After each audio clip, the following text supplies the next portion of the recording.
everyone, I'm Summer Sullivan and this is the presentation that covers my bullying prevention research project that I had at Gilmore Elementary. I'm going to walk you through the presentations and walk you through the problems that I identified, the background research I completed, the action plan, the implementation process, the results, and what I will change moving forward.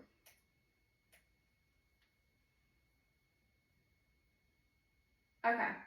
So when I first reviewed the school data, it was clear that bullying was not isolated to any single classroom or grade, okay? Third, fourth, and fifth grade reported the highest incidence. Even with traditional discipline, the overall number of cases did not drop enough to show real progress. Students consistently reporting not feeling safe, just emotional stress, which affects their learning and their peer relationships. This slide summarizes the reported incidents across the year. Yes, across the years, fifth grade had the largest number, as you can see, of incidents overall, and third grade showed no improvement from the beginning of the year to the end of the year. Even kindergarten had multiple incidents. This confirmed that we needed to approach the issue in a different way instead of assuming it would resolve on its own. So bullying is not just a behavior issue, okay? Bullying will affect everything. It can lower your academic performance. It reduces participation and motivation, increases absenteeism, damages overall classroom climate. Students who are bullied often avoid participating, they struggle emotionally, and have trouble concentrating. Even bystanders experience increased anxiety. A negative classroom climate hurts learning for everyone, not just the student that may be getting bullied. It hurts everybody, not just the students who are directly involved. In my literature review, I found that nationally, about 1 in 5 students report being bullied. Researchers such as Alois, Bradshaw, Toffe, and Farrington agree that schools relying only on reacting after bullying happens rarely see any improvement. The most effective programs are proactive, school-wide, and focus on teaching social emotional skills. They also build peer support, maintaining consistent expectations. The purpose of this study was to see whether a structured, research-based bullying prevention program could change both behavior and perceptions at Gilmore Elementary. I wanted to know if the program would reduce reported bullying incidents and help students feel safer overall, and help students feel more connected at the school. I used an experimental design because it provides strong evidence of cause and effect. Entire classrooms were randomly assigned to either the experimental group or the control group. This was chosen at random. This allowed the study to stay as realistic as possible while still making fair comparisons between the groups.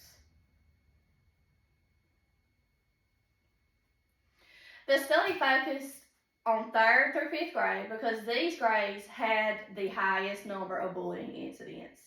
Around 90 students participated, and we kept classrooms intact instead of pulling individual students.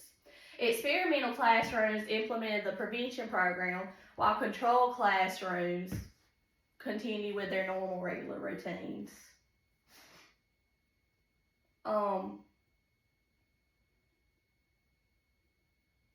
I'm sorry. Okay. To capture a full picture, I used 3 instruments. Discipline logs. This gave the number of reported bullying incidents. The district's climate survey measured how safe and connected students felt. Teacher observation rubrics helped track changes in social emotional behavior also in the classroom. The action plan began with the baseline data collection in all classrooms. Then, experimental classes implemented weekly bullying prevention and social emotional lessons, supported by visual reminders and consistent teacher responses. This allowed data to be collected again at mid-year, and at the end of the semester, I compared changes between the experimental and control groups. To support internal validity, I used cluster random assignment, consistent procedures, and staff who recorded data without knowing which group each classroom was in. External validity is supported because the study took place in real classrooms, following normal schedules using practice that could be replicated in other schools. Ethical considerations were built into the project. Students were assigned ID numbers, but no names appeared in the data. Parents were notified also. This informed them about the procedures that were going on in the classroom and at the school. Extra care was taken with students in special populations, and IRB-style safeguards were followed. After the study, controlled classrooms were also given the access to the prevention program. The results were so encouraging. Experimental classrooms showed a reduction in reported bullying incidents, and students in those classrooms reported stronger feelings of safety and belonging. Control classrooms did not show the same level of improvement, suggesting that the program needs to be contributed to the positive changes. To see real growth in student achievement, we would expect to see fewer behavior disruptions, higher attendance, and greater classroom participation. When students feel safe and supported, they are more willing to engage throughout the lesson and learning.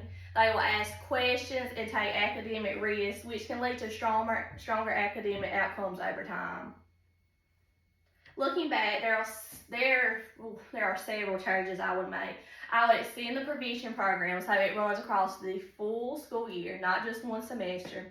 I would also add more family involvement, offer additional teacher training, and build in booster lessons to keep the skills fresh for students. For future research, I could dig deeper into how teacher-student relationships impact bullying, or compare several prevention programs side by side.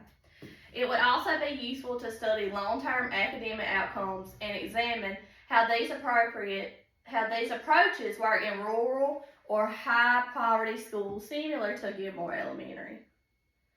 Thank you for listening to my presentation. I appreciate your time, and I'm happy to answer any questions that you may have about how this prevention strategy would work and how we could expand at Gilmore Elementary or in other schools.